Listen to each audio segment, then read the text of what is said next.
Put on your gun. It's time for another 2-minute tech tip. Hi, I'm Bob Rubart with the Oracle Technology Network, back with another bite-sized nugget of technical insight from the Oracle community. This tech tip was sent in by a familiar face around these parts. Steven Feuerstein is an architect at Oracle Corporation, and he's the author of Oracle SQL Programming, now in its 6th edition from O'Reilly Media.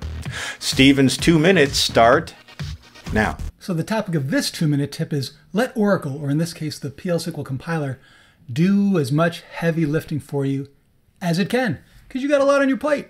Why not take full advantage of this great technology that's offered up to you with Oracle Database?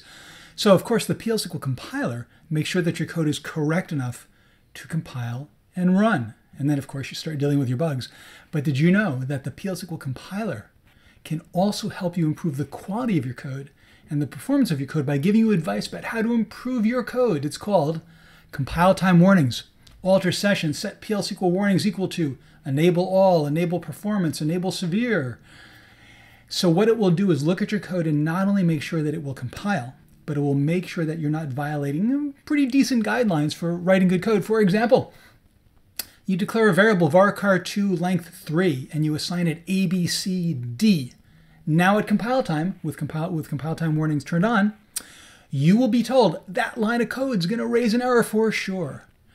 If you have a function that doesn't always return a value through some bizarre branching of logic, there's no return down there, compile time warnings will tell you that the function will not return a value. And then you go and look and find out where the problem might be. Many, many more warnings. It'll tell you, hey, put no copy on your in-out parameters to improve performance. It'll tell you all sorts of great stuff. So my suggestion is, if you use SQL Developer, go into Preferences, turn on warnings. In fact, enable all of them. Make them severe. And in fact, you can say, I want to treat all my warnings as errors. And then you can make sure that every time you compile your code, you get total clean compiles. Not only will it compile without errors, hard errors, but it will also compile without any warnings. It'll be crisp, clean, beautiful code.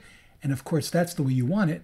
And your managers and your users will love you for it too. So turn on compile time warnings, let Oracle do the heavy lifting for you.